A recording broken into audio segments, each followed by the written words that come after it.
Тарихи чыгыныклардан күренгән Кайынсаз авылы 1902 елларда оеша. 1904 елда ук инде авылда мәчет салына. Әмма 1936 еллардагы вазгыять чорында мәчетнең манарасын кисәләр. Соңгы елларда авылда өр-яңа мәчет сафка басты. Авыл халкы һәм авылдан чыккан игенәче авылдашлары ярдәме белән сафка баскан мәчеттә төрле дини бәйрәмнәр, очрашулар да оешуза. Мин үзем Кайынсаз авылында туганнан бeri шунда инде. Укырдасында битеп, әрмәдә кайткачта сразысында истә калдым. Без авылыбызны бик яратабыз. Колхозлар башагында ул гөрләп тора торган инде фирмаларыбыз улы, комсомол яшьләр фирмалары белән эшләдек. Шулар җитәкләдем мин. Яшьләр, менә теге колхоздан таралган 90 еллардан соң авылларда яшьләр китә башлады. Фирмалар биткәчтен, парклар да битте, техникалар да калмады.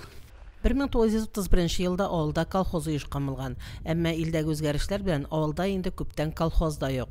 Бүгенге көндә Кайынсаз авылында күпчелек өлкән буын яши. Арада эш яшендәге гаиләләр дә бар. Авыл халкы терлек һәм кышкырт үрчетеп, умарта тотып гомер итә. Картлар картая барсак та инде яшьләр дә бар әле, булганнары бар, агрофирмага барып эшләп йөриләр. Шул аннан соң инде үзебез менә картайсакта авылыбызга карасагыз, койсакка карасагыз да авылда карамаслык җир юк. Берсеннән берсе халык, әбиләр, бабайлар белән карамастан, оныклары кайтып ярдәм итеп, өйләрне яңалаштырып бетерделәр. Профессорлар белән урамда агач кыйма күрмәссең.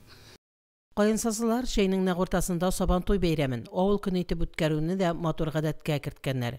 Бу көнне авылга бик күп кунаклар кайта. Чит җирләрдә гомер итүче авылдашлар да, якташлар да бергә җыелып күңел ачалар, бәйрәм итәләр. Авыл көнен без инде ел сайын шул июнь азагындарак үткәрергә тырышабыз. Без иң беренче тапкыр 18 елда үткәрдек менә.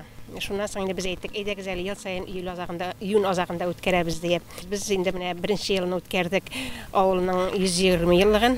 Аннан соң менә 2 ел рәттән инде Корбан гаетенә туры китереп, Корбан бәйрәме шунда корбан шалган корбаннарын алып килеп, шунда инде хашламалар пешереп, бөтен авылдашларны, кайткан кунакларны сыйлап, бик күңелле була инде. Кайынсазлар чыннан да бик оешкан һәм тырыш халык. Әле узган ел гына алар үз көчләре белән алу янында гына шифалы сулы шишмә ясаганнар. Шишмәне ачу тантанасын да алар бик олылап билгеләп үткәннәр. Безнең авыл бердәм ул, бик матур бердәм. Нинди генә чара оештырырга җыенсак та, алар безгә һәр вакыт авылдашларыбыз булышалар. Еракта яшәгән авылдашларыбыз да, менә шишмә төзегәндә дә барсы да ярдәм иттеләр. Кем мәдди ярдәм итте, кем булай итеп кул белән шулкадәр күңел итеп бергә эшлибез, Аллага шөкер инде. Кайынсаз авылы һәм анда яшәүче халык бердәм, дус һәм тату булулары белән аерылып тора. Район үзәгенең иң читендә урнашкан, авылда нибары 30лап хуҗалык булып, 50ләп кенә кеше яшәсә дә, алар бүген зур авылларга карый да күңеллерәк һәм матуррак гомер итәләр. Авылыгыз һәр вакыт шулай гөрләп яшәсен, тәмле чишмә суларыгыз да мул булып агып торсын, Кайынсазлар. Фәридә Гайнетдинова, Динар Нуретдинов, Мөслим телевидениесе.